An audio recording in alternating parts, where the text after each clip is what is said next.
नमस्कार। विश्व समाधान मंच प्यारा उत्तराखंड में आपका स्वागत है। मैं देव सिंह रावत आप सबको भगवान श्री कृष्ण की प्रकटोत्सव जन्माष्टमी के पावन पर्व पर हार्दिक स्वागत करता हूं और आशा करता हूं कि भगवान श्री कृष्ण आप सबके कल्याण के लिए अपने श्री चरणों में आप सबको स्थान दे। साथियों, वसुदेव सुतं देवं कंसचारुमर्दनं देवकी परमानंदम कृष्णं वंदे जगद्गुरु। शास्त्रों के अनुसार द्वापर युग में भादो माह के कृष्ण पक्ष की अष्टमी के दिन भगवान कृष्ण का जन्म हुआ रोहिणी नक्षत्र में। जन्म किस लिए हुआ? गीता में भगवान ने अर्जुन को ये रहस्य उद्घाटन करते स्वयं कहा, परित्राणाय साधूनां विनाशाय च दुष्कृतां धर्म संस्थापनार्थाय संभवामि युगे युगे। भगवान श्री कृष्ण के जो अमर वचन है, जो पूरे विश्व के ब्रह्मांड के जड़ चेतन के कल्याणकारी हैं, उससे विमुख होकर आज संसार अनेक प्रकार के तापों का से त्रस्त है। दैविकता, भौतिकता, आध्यात्मिकता, सभी प्रकार की चारों तरफ असंतोष का वातावरण है। चारों तरफ हिंसा और अराजकता, भ्रष्टाचार और घृणा का वातावरण है। इसका मूल कारण है परमात्मा द्वारा बताए गए हुए एक सतपथ कल्याण, सबके कल्याण के पथ को से विमुख होकर देश की व्यवस्था, संसार की व्यवस्था, समाज की व्यवस्था को इस प्रकार से संचालित किया गया है कि वो हर समय दुखों में ही लिप्त रहे। भगवान कृष्ण ने वैसे ये कहा है कि सुखे दुखे समय कीर्ता लाभो जय जय। भगवान कृष्ण का जो दिव्य वचन है, उन्होंने ये कहा, न मैं जप से, न तप से, न ध्यान से, न निष्ठा से, मैं मिलता हूँ केवल प्रेम से मिलता हूँ, निष्काम प्रेम कर्म योग और निश्चल भाव से। भावों के हम भक्तन के भक्त हमारे, जो उन्होंने वेद व्यास का से लेकर तमाम ऋषि मुनि ये रहस्य को जान पाए कि भगवान भक्ति, जप, तप इत्यादि से नहीं, अपितु निष्काम भाव से, निष्कपट जो मन की है, वो परमात्मा तथा अहम को तिरोहित करके जब परमात्मा की शरण में व्यक्ति आता है तो उस भावों हम भक्तन के भक्त हमारे। लोग कहते हैं कि भगवान आते नहीं, द्रौपदी की तरह तुम बुलाते नहीं, सबरी की तरह तुम खिलाते नहीं, प्रहलाद की तरह तुम अपनाते नहीं। तो कृष्ण भगवान के जन्मोत्सव पे पूरे विश्व में जिस प्रकार से पूजा, मंडन, जप, तप इत्यादि हो रहा है, 84 कोष की परिक्रमा हो रही है। अभी मैं पिछले हफ्ते वृंदावन में गया था, निधिवन में भी गया था। भगवान ने एक दुर्लभ संयोग दिया था।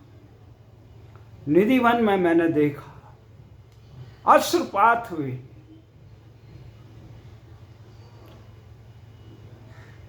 तो उस समय मुझे ये मोको कहाँ ढूंढे रे बंदे, न जप तप में न मैं तो कि हूँ विश्वास में।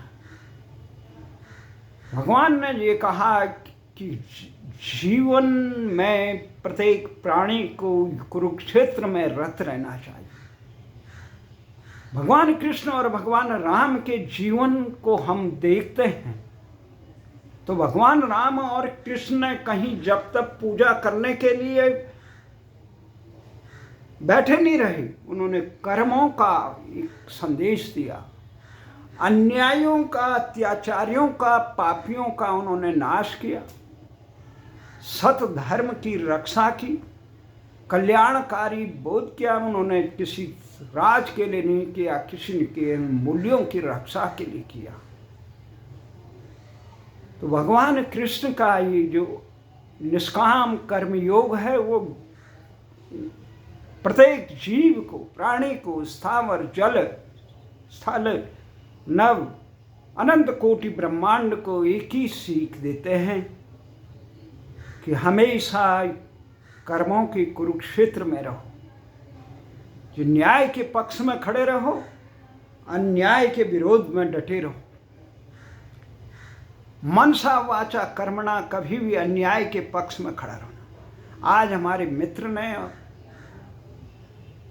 और मेरे भाई ने गांव से पूछा कि आपका व्रत होगा। व्रत का सामान्य लोग ये अर्थ लगाते हैं कि उस दिन भूखा रहना है, जल इत्यादि जो भी है उसका सेवन करना और परमात्मा के, परंतु हमारा व्रत का मतलब होता है कुरुक्षेत्र में डटे रहना, उस अन्याय के खिलाफ हमेशा डटे, प्राणी मात्र के कल्याण में सर्वभूत हिते रथा के लिए चतर। आज भगवान कृष्ण का जन्म है।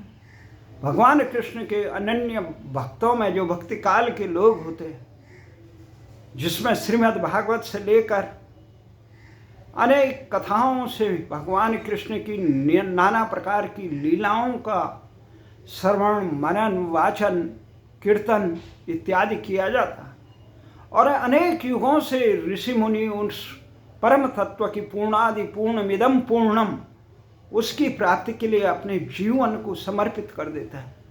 परंतु भगवान कृष्ण ने गीता में, ये कुरुक्षेत्र में ही भगवान कृष्ण ने अर्जुन को बताया था कि मैं केवल कर्म से, निष्काम कर्म से अहम को तिरोहित करके जो मेरे शरण में आता है मैं उसको अपनाता हूँ।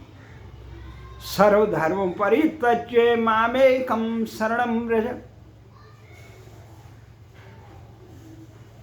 भगवान कृष्ण ने यही कहा, जब तक आदमी मैं, मेरा, मैं अहंकार से युक्त होकर मैं विद्वान हूँ, मैं धनवान हूँ, मैं पदवान हूँ, मैं कुलवान हूँ, मैं देहवान हूँ, बलवान हूँ इत्यादि सांसारिक क्षणिक अहंकार से अलग होकर परमात्मा की यही सर्वभूत हिते रथा के प्राणी मात्र में परमात्मा के दर्शन करने के लिए जब रहेगा, किस प्रकार से भावों से मीरा ने कितना गर्व पायो जी, मैंने राम रतन धन पायो, वस्तु अमोलक दी मेरे सतगुरु, कृपा कर अपनायो पायो जी मैंने। जो संसारिक राजशाही से लेकर तमाम चीज़ों के पद, अपना धन दौलत सब को ठुकरा के जो परमात्मा के चरणों में ही अपना ही जीवन को सफल मानता है, जो उसके सुख दुख को परमात्मा का वरदान मानकर उसे आत्मसात करके अपने कर्म पथ पर, कुरुक्षेत्र के कर्म जीवन रूपी कुरुक्षेत्र के पथ पर अग्रसर रहता है। जिसे रसखान के शब्दों में कितने अनन्य भक्ति थी। रसखान की मानस हूँ तो वही रसखान, बसो ब्रज को कुल गाँव के कारण, जो पस हूँ तो कहाँ बस मेर चरो नित्यानंद की धेनु मधारण। इस प्रकार का अनन्य समर्पण किस नाम से था, किस जाति से था, किस स्थान से था, किस रंग और नस्ल में था, ये नहीं महत्वपूर्ण नहीं होता। महत्वपूर्ण होता है उसका निष्काम भाव, जिसे नेति नेति प्रकार से पूर्णादि पूर्णमिदं पूर्णम कहा जाता है शास्त्रों में। परमात्मा की बड़ी कृपा हुई, जो मीरा के शब्दों में पायो जी मैंने राम रतन धन पायो।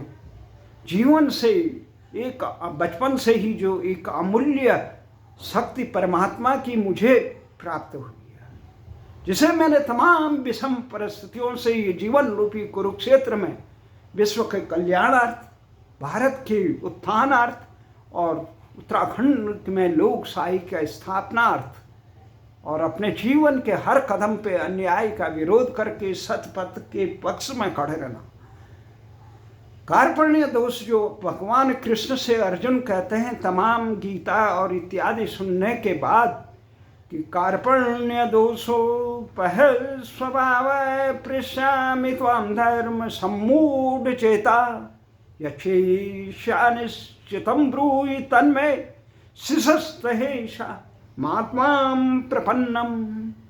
भगवान कृष्ण से कहते हैं कि मेरा बुद्धि विवेक की इस प्रकार के सूक्ष्म ये गहन जो चीज है तत्व ज्ञान की, उससे प्राप्त अच्छाई क्या है, बुराई क्या है, सत्य क्या है, असत्य क्या है,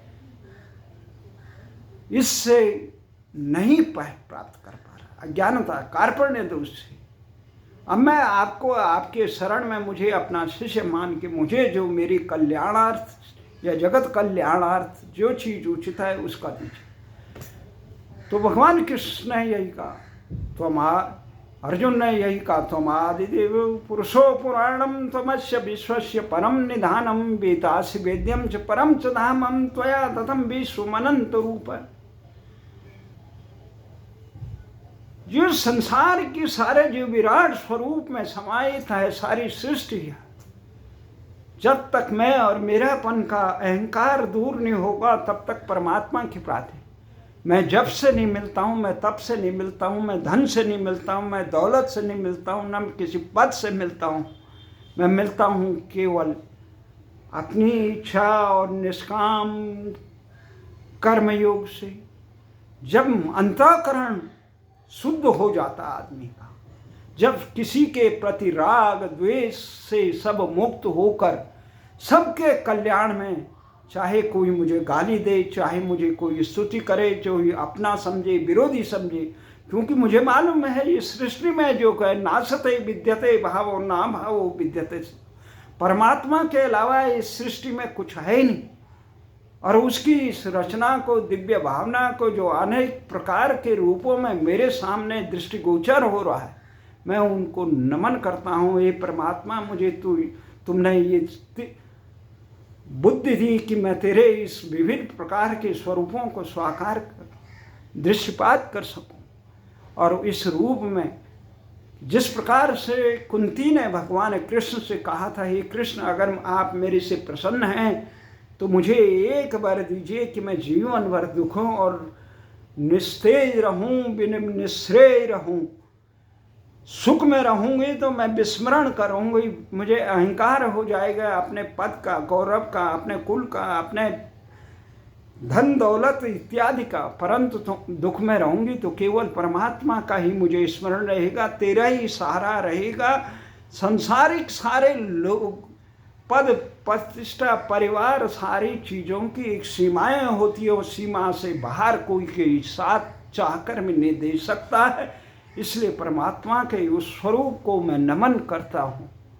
तो इसलिए कुंती ने भी भगवान कृष्ण ने कहा, हे भगवान कृष्ण अगर आप मेरे से प्रसन्न हैं तो आप मुझे दुख में देना। तो कुंती जीवन भर दुखों में रही। दुखों में रहते हुए उन्होंने ये कहा, गोविंद गोपाल गाते चलो कृष्ण गोविंद गोपाल।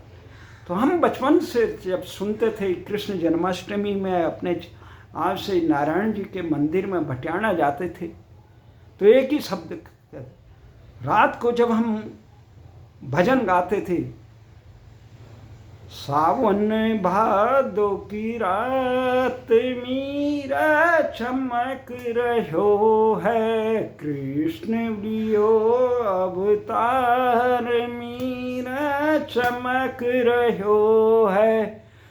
उपजो कंस को काल, उपजो कंस को काल, हीरा चमक रही है। प्रकटो जग को तारनहार मीरा चमक रही है। अनादिकाल से जब हम इस भजन को गाते हैं, छोटी छोटी गैया छोटे छोटे ग्वाल, छोटो सो हमारो मदन गोपाल। कहाँ रहती गैया कहाँ रहते ग्वाल, कहाँ रहते हमारो मदन गोपाल। गोकुल रहते गैया बिंद्रा रहते ग्वाल, गोकुल रहते गैया मथुरा रहते ग्वाल। वृंदावन में हमारो मदन गोपाल, मदन गोपाल हरि मदन गोपाल, मदन गोपाल हरि मदन गोपाल। क्या खाए गैया क्या खाए ग्वाल, क्या खाए हमारो मदन गोपाल। घास खाए गैया दूध पिए ग्वाल, माखन खाए हमारो मदन गोपाल, मदन गोपाल हरि मदन गोपाल, मदन गोपाल हरि मदन गोपाल। छोटी छोटी गैया छोटे छोटे ग्वाल, छोटो सो हमारो मदन गोपाल। काई रंग की गैया काहे रंग के ग्वाल, काहे रंग के हमारो मदन गोपाल। काली काली गैया गोरे गोरे ग्वाल, श्याम सुंदर हमारो मदन गोपाल। ये अनन्य जो भाव हैं, जिसको चेतन से लेकर रामकृष्ण परमहंस से लेकर विठल महाराज से लेकर अनादि कोटि से व्यास से लेकर त्रिगुणातीत जो भाव उत्पन्न होते हैं और स्थिति आज इस चेतन जीव की हो जाती है, वो परमात्मा के श्री चरणों में अपने को जब परमात्मा जोड़ने का एक अवसर देता है, तो उससे केवल परमात्मा का एक होता है। आज भगवान श्री कृष्ण के प्रकटोत्सव पर हमें तो एक यही कहना है तमाम जड़ चेतन से। आज मैं ये देख रहा हूँ चारों तरफ अन्याय का बोलबाला है, शोषण है, लोगों में हिंसा, अराजकता, नफरत से लोग दंश है, कुपोषण से दंश है। कहीं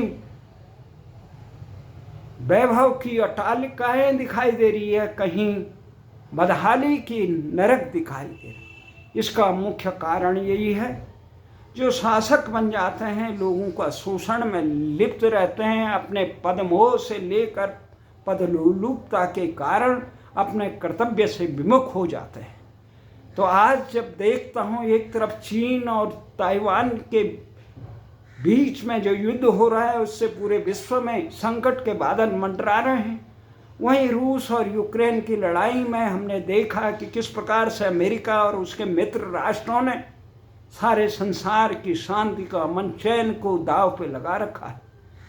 वहीं हम भारत की तरफ देखते हैं, भारत अपने गुलामी के से मुक्त होने के 75 साल बाद भी गुलामी की जंजीरों में लिप्त है।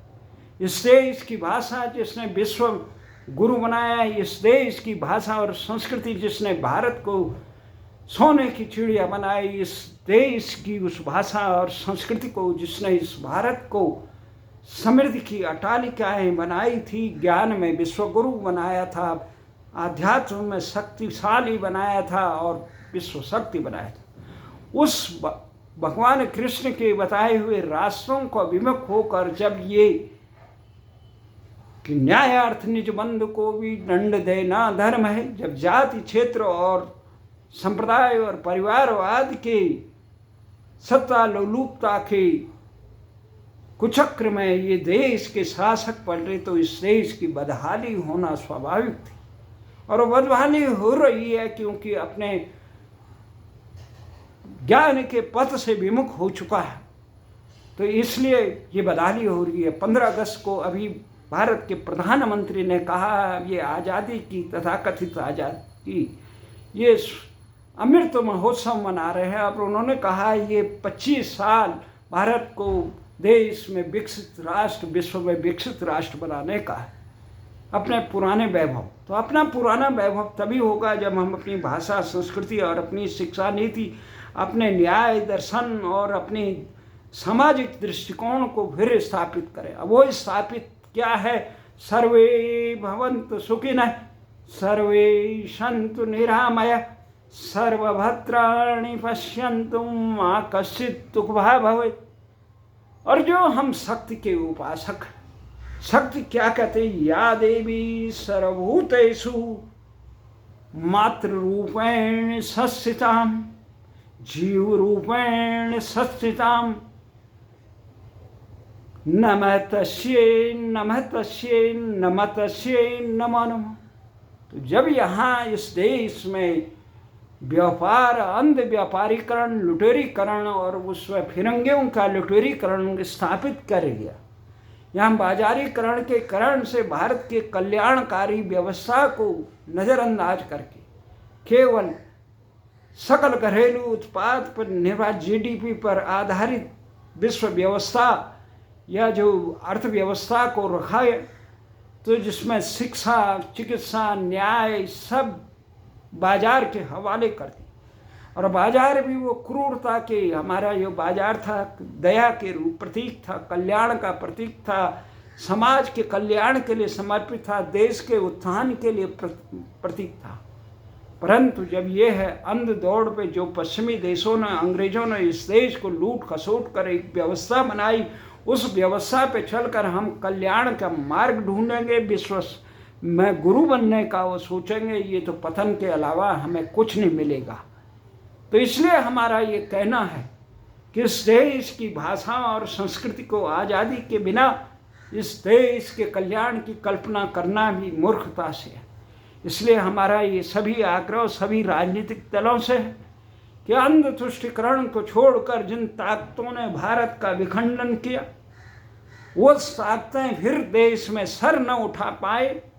ये भारत की जो संस्कृति है, सर्वभूत हितेरता की बात करने वाली संस्कृति को स्थापित किया जाए, और जो यहाँ पे केवल देश के विभाजन के लिए माहौल बनाती है, उन ताकतों पर निर्ममता से अंकुश लगे। विनाशाय तु दुष्कृतम् धर्म संस्थापनार्थाय संभवामि युगे युगे।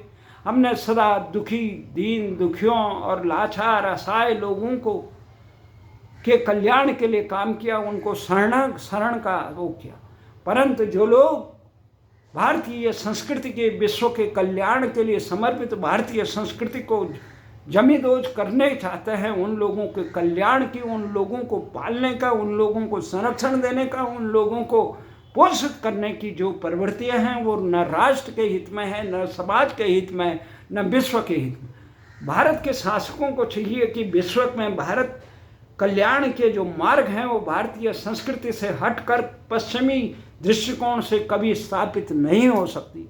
अमेरिका और उनके मित्र राष्ट्रों ने जो मानक बनाए हैं वो भारत और मानवीय संस्कृति को पदध्वस्त करने के लिए बने हैं। वो कल्याणकारी नहीं, वो केवल पश्चिम के वर्चस्व को स्थापित करने के लिए बने। इसलिए भगवान कृष्ण के बताए हुए रास्ते पे चलना ही जन्माष्टमी का व्रत है। भगवान कृष्ण द्वारा बताए हुए अन्याय के खिलाफ ही संघर्ष करना कृष्ण भक्त का काम है। भगवान कृष्ण ने कहीं पर जप और तप की बात नहीं की। भगवान कृष्ण ने कहा कि मुक्ति का एक ही मार्ग है, सर्वभूत हितेरता। सबके कल्याण के लिए समर्पित हो के कार्य करो, अन्याय के खिलाफ आवाज उठाओ, न्याय के पक्ष में मजबूती से खड़े रहो। यही भारतीय संस्कृति की अमर उद्घोष है। और इस उद्घोष से विमुख होकर देश के शासकों ने जो देश में शिक्षा, चिकित्सा, न्याय, रोजगार और सम्मान से लेकर आम आदमी को वंचित किया है, उससे कल्याणकारी व्यवस्था की स्थापना की कल्पना भी नहीं की जा सकती। इसलिए हमारा ये निवेदन है, जो भारतीय संस्कृति के तथा कथित तमाम ध्वजवाहक हैं, उनको इस बात का एहसास होना चाहिए कि भारत में जातिवाद, क्षेत्रवाद और परिवारवाद और भ्रष्टाचार और राष्ट्र विरोधी तत्वों को पोषण करने वाले तत्वों पर अंकुश लगाना ही जरूरी है। तभी देश बचेगा, तभी समाज बचेगा, तभी व्यवस्थाएं बचेगी। इसीलिए हमारा ये निवेदन है तमाम कृष्ण भक्तों से, तमाम भारतीय संस्कृति के ध्वजवाहकों से कि अन्याय के पक्ष खिलाफ रहो। दलीय न्यायार्थ निज बंधु को भी दंड देना धर्म है। ये देश में हमेशा न्याय और सत्य के पक्ष में खड़े होना सिखाया, न कि अन्याय के पक्ष में दलीय बंधुआ मजदूर बनना। देश में लोकशाही स्थापित करने के लिए हमने ये नहीं सोचा कि ये दल होगा, बी दल होगा, सी दल होगा। जो भी दल भारतीय संस्कृति के मूल्य मानकों को ध्वस्त करने की कुचेष्टा करता है, उसके खिलाफ जनता को एकजुट होकर खड़े हो। अगर जनता जिस दिन एकजुट होकर खड़े हो जाएगी, उसी दिन अन्याय के प्रतीक ये कंस एक सत्ताधारी कुशासक का प्रतीक था, और ये जो वर्तमान में जितने भी शासक हैं वो भी कंस के प्रतीक हो सकते हैं। अगर वो जनहित के प्रति काम नहीं करते हैं, वो कालनेमी के प्रतीक हो सकते हैं, वो बिना दुष्टों के प्रतीक हो सकता है। इसलिए सबका एक कर्तव्य है, सबका यही मार्ग है, न्याय के पक्ष में रहना ही भारतीय संस्कृति के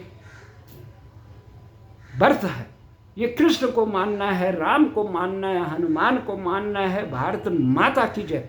भारत माता की जय कहने वाले और देश में इंडिया का नाम थोपने वाले, अंग्रेजों की भाषा अंग्रेजी किया, इस देश में शासन स्थापित करने वाले, व्यवस्था में करने वाले, भारतीय भाषाओं को जमींदोज करने वाले कभी भारत माता के सपूत नहीं हो सकते हैं। वो कंस के प्रतीक हो सकते हैं, वो कालनेमी के प्रतीक हो सकते हैं, वो भ्रष्टाचारी के प्रतीक हो सकते हैं, वो रावण के प्रतीक हो सकते हैं, वो जॉर्ज पंचम के वंशज हो सकते हैं, वो आक्रांता मुगलों के प्रतीक हो सकते हैं। इसलिए भारतीय संस्कृति को जमींदोज करने वाले वो तत्व हैं जो भारतीय संस्कृति के खिलाफ आवाज़ उठा रहे हैं, जो भारतीय संस्कृति को नष्ट नाबूद करना चाहते हैं, जो भारत का नाम इंडिया रखना चाहते हैं, जो भारत में अंग्रेजी शिक्षा को बनाए रखना चाहते हैं, वो सब कंस रावण के प्रतीक हैं। इन्हीं के लिए भगवान कृष्ण विनाशाय दुष्कृताम धर्म संस्थापनार्थाय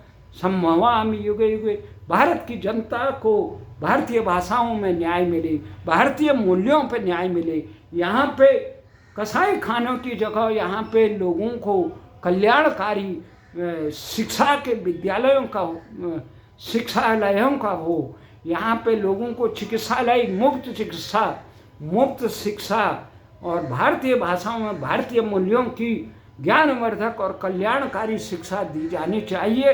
तभी भारत विश्व के कल्याण का अपने दायित्व को पूरा करेगा। भारत विश्व में का एक बहुत बड़ा दायित्व है जिसे अमेरिका पूरा नहीं कर सकता है, जिसे विश्व को लूटने वाला इंग्लैंड पूरा नहीं कर सकता है, जिसे पथभ्रष्ट चीन नहीं कर सकता है, जिसे रूस नहीं कर सकता है। वो दायित्व केवल वही लोग कर सकते हैं जो ज्ञानवान हो, दिशावान हो, जिनका एक गौरवशाली इतिहास हो। इस सारी चीज़ों को अगर कोई पूरा करता है वो भारत है। और भारतीय शासकों को भारतीय दृष्टिकोण की, भारतीय मूल्यों की, भारतीय भाषाओं में शिक्षा देनी, तमिल से लेकर तेलुगु से लेकर हिंदी से ले पंजाबी, उड़िया से लेकर सारी भारतीय भाषाओं में जिस भाषा में शिक्षा पाता है, प्रत्येक राज्य की भाषा में शिक्षा, रोजगार, न्याय और शासन मिलना चाहिए।